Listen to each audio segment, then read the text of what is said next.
Around the country, consumer advocates are encouraging people to value their privacy and fight back against scammers. As the solicitations come on the phone or online, they're not asking directly for money a lot of the time, but for information. Adam Schrager joins us now with more on this. I'd rather have people just take my money. Well, at first. sometimes it's one and the same. Yeah, I mean, know. they're going to sell that information, or the information they want will actually lead you to money. The practice we're talking about is called phishing.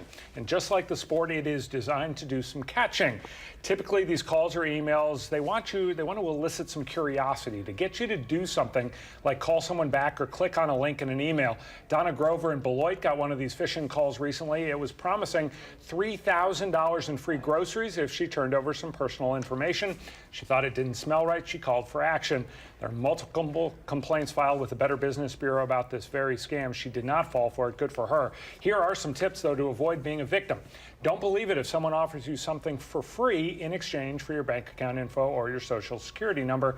If you're online, never click on a link from someone you don't know. You could be opening yourself up to a computer virus. Same thing goes for opening up an attachment in an email. Don't do it if you do not know the sender.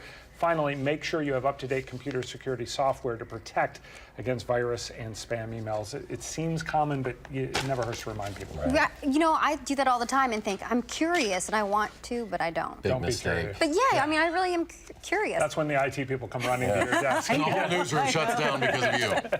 Well, listen, for the last month or so, I know you've been sharing some spam reports to warn people, you know, about what's going on. What are some of the things that people are saying? This is kind of like the best of the worst. You got a couple from viewers out there. Yeah, we do today, and we wanted to share them with folks. We all tend to get these emails. We call them junk or spam. Most of us usually just delete them unless we're Michelle. And then we move on. The reason, though, that they keep phishing is because somebody somewhere is getting caught.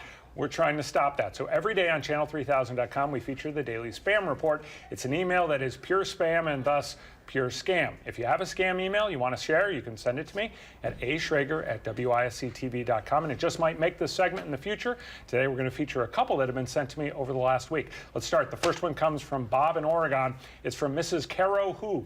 It starts, "Dear Beloved." It reads, "I got your details after an extensive online search." Doesn't sound so beloved to me, but, you know, let's go on. I am Mrs. Caro, who is a 62-year-old dying woman who was diagnosed for cancer. I've decided to donate $10.5 million to you for charitable goals. Goes on to ask him to contact a lawyer if he was interested. This is classic phishing. It's a scam.